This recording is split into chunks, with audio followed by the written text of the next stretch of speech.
RCF.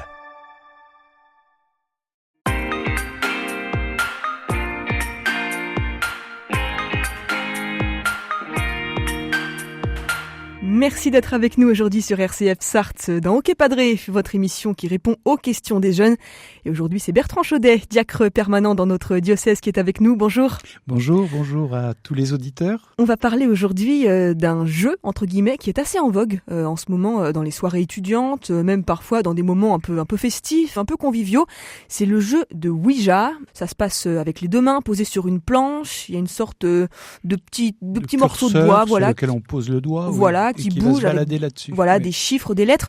Bertrand Chaudet, est-ce que vous pouvez nous expliquer déjà le Ouija, c'est quoi et surtout à quoi ça sert ? Eh bien, c'est un outil de divination, de rentrer en contact avec des esprits. Cependant, il faut essayer quand même de décrire un peu plus ce que c'est que cette planche. C'est une planche qui peut être dans différents matériaux, qui est souvent aujourd'hui vraiment il y a des figures qui sont assez morbides sur cette planche-là. Alors, il y a effectivement tout l'alphabet, les chiffres de 0 à 9, et puis également d'un côté oui, non, et puis peut-être parfois sur certaines planches fin. Donc on va interroger cette planche à l'aide d'un petit curseur, une petite planche qui va se balader sur cette planche-là et qui va donner des indications. Alors chacun des participants pose le doigt sur cette petite planche qui va montrer telle ou telle lettre de l'alphabet, et ces lettres-là ou ces chiffres vont donner des messages soi-disant venus justement d'entités que l'on ne connaît pas. Mais alors elle se déplace comment cette petite planche qui indique des lettres, des chiffres ? C'est fou ça. Il y a trois cas de figure.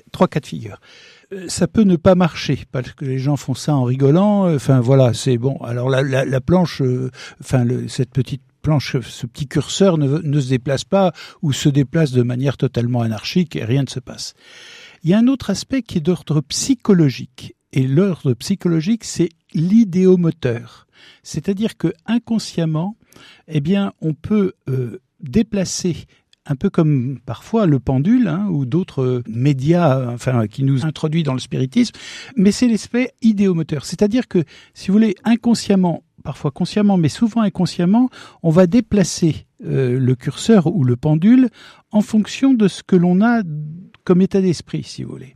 Mais c'est d'ordre psychologique. Et on croit qu'effectivement, un message venu d'entités supérieures donc d'esprit, arrive d'esprit, mais en fait c'est d'ordre totalement psychologique, si vous voulez. Donc il faut bien distinguer les plans. Ça marche pas, un aspect psychologique. Et le troisième ? Et le troisième, qu'il ne faut pas écarter, c'est l'aspect spirituel. C'est le spiritisme. C'est-à-dire que le créateur crée un monde visible et invisible, et ce monde invisible, eh bien, on peut devenir par ces médiations-là, comme le Ouija, comme des aéroports de ce monde de l'invisible. C'est-à-dire que ils vont nous donner des indications tout à fait surprenantes, et comme on n'attrape pas les mouches avec du vinaigre, dans un premier temps, effectivement, les indications peuvent être positives. Et par conséquent, du type, qu'est-ce que vous voulez, je veux dire, vous allez avoir un avenir radieux, vous allez gagner beaucoup d'argent, enfin, des trucs, bon, voilà. Mais très souvent, c'est une amorce, c'est comme un premier pas, en fait, une première marche. C'est un apéritif du monde de l'invisible, mais du monde invisible toxique. Et à ce moment-là, effectivement, on peut se trouver, embarqué là où on n'aurait pas voulu aller au départ, là où on faisait les choses par jeu, là où on trouvait que c'était totalement inoffensif, et tout d'un coup, on est terrain d'atterrissage d'un monde qui nous dépasse, qui nous surpasse, et qui infléchit notre liberté.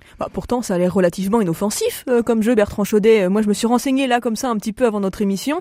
Il y a même des sites de magasins de jouets et de jeux pour enfants qui proposent des jeux de Ouija en boîte. Ça coûte pas cher, 30 €, 40 €. C'est plutôt sympa.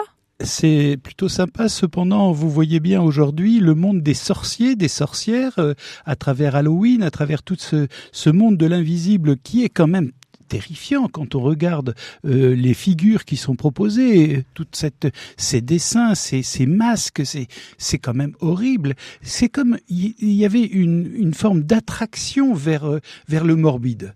Et par conséquent, toute une jeunesse qui a été imprégnée par exemple d'Harry Potter, mais aussi de tout ce monde des sorciers et des sorcières, eh bien finalement on essaye de d'être à la mode comme tout le monde et puis finalement d'opérer ce type d'expérience, parce qu'il s'agit pour les jeunes de faire des expériences, mais des expériences qui sont totalement, vraiment délétères. Il y a eu des phénomènes assez graves qui se sont déroulés justement à l'issue de certaines parties de Ouija. On a 2 exemples donc, qui ont été sourcés, c'est factuel, ça a été repris dans des médias connus. On pense notamment à ce qui s'est passé en mars 2023, donc ça a été révélé par des journalistes du New York Post. Il y a 30 jeunes filles qui ont été hospitalisées en Colombie après s'être amusées au jeu Ouija. Ça s'est passé lors d'une soirée dans leur école. Il y a eu 30 cas d'évanouissement, d'anxiété, de symptômes post-traumatiques. Apparemment, c'est un phénomène qui est assez fréquent selon les infirmiers de l'hôpital local. Et il y a eu un événement beaucoup plus dramatique. Un jeune homme de 17 ans, José Mauricio, lui, il a été retrouvé nu, mort, enroulé dans un drap dans la banlieue de Bogota. Et là, c'est ses amis qui ont reconnu l'avoir tué. Un meurtre commandé par une planche Ouija. C'est la planche qui leur a dit ça. Là, ça paraît un peu délirant, Bertrand Chaudet, ou pas ? Non, malheureusement, c'est pas délirant. Et effectivement, comme je vous le disais, au départ, les choses paraissent totalement inoffensives. On demande si on va réussir l'examen. Vous voyez, on pose des questions parce que on pose des questions à ce curseur et à cette planche, si vous voulez. C'est une sorte d'objet omniscient. Oui, c'est ça. C'est-à-dire, on fait appel à des forces invisibles, encore une fois, qui peuvent être provoquées sur le plan psychologique, par des micro-gestes dont on n'a même pas conscience. Là, si vous voulez, à cet endroit-là, il faut pas non plus forcer le trait. Bon, il peut y avoir quelque chose d'assez inoffensif. Par contre, quand il y a réellement appel aux esprits et que ce sont les esprits qui prennent finalement le dessus sur le groupe qui s'adonne à cette histoire-là, eh bien, ça peut effectivement entraîner des effets dramatiques comme ceux que vous venez d'évoquer. Pour un chrétien, ça peut être quoi, entre guillemets, les risques de s'adonner comme ça régulièrement à ce type de jeu ? Eh bien, c'est effectivement se détourner de Dieu. C'est de se détourner de Dieu et c'est un aspect totalement idolâtrique. On fait appel à des entités et on croit effectivement... Finalement, on fait allégeance à ces entités-là. On se remet à ces entités de l'invisible que l'on ne connaît pas et qui prennent pouvoir sur nous. Et précisément, cette histoire-là, c'est un péché d'idolâtrie. C'est un péché aussi que de procéder à des arts divinatoires. Des arts divinatoires, mais est-ce que l'Église, du coup, elle a une position un petit peu sur cette question ? Est-ce qu'elle s'est emparée, peut-être pas forcément de la question du Ouija spécifiquement, mais est-ce qu'elle a quand même quelques orientations ? Effectivement, elle se réfère à la Bible, ou déjà dans la Bible, dans l'Ancien Testament. Le prophète Samuel a été aussi... a combattu ces esprits d'une femme d'Andorre. C'est décrit dans le premier livre de Samuel, au chapitre 28, versets 8 à 17. Et effectivement, on voit ce combat entre les forces de l'invisible, de la divination que je décrivais brièvement, avec le fait d'être obéissant à la volonté de Dieu, à sa parole qui nous libère, qui ne nous enferme pas dans des perspectives qui sont, avec le Ouija, déterminantes et desquelles on ne peut pas s'extraire. Alors, dernière question, Bertrand Chaudet, pour les jeunes, les étudiants, les jeunes pros peut-être qui nous écoutent. On l'a bien compris, ce jeu de Ouija, en général, ça se fait en groupe, ça se fait en soirée. L'ambiance, au départ, c'est plutôt sympa, c'est convivial, on boit un verre. Et parfois, la soirée va prendre un peu cette orientation. En tant que chrétien, en tant que jeune, comment se positionner par rapport à ça pour tout simplement rester droit dans ses bottes et pas passer non plus pour un coincé ? Je pense qu'il ne faut pas, en aucun cas, participer à ce genre de pratique. En aucun cas. Alors, on peut dire notre désaccord, tranquillement. Si notre désaccord n'est pas entendu, il faut quitter les lieux. Il ne faut pas rentrer dans une compromission avec ce type de pratique. Il faut tout simplement ne pas faire descendre forcément, mais dire sa désapprobation.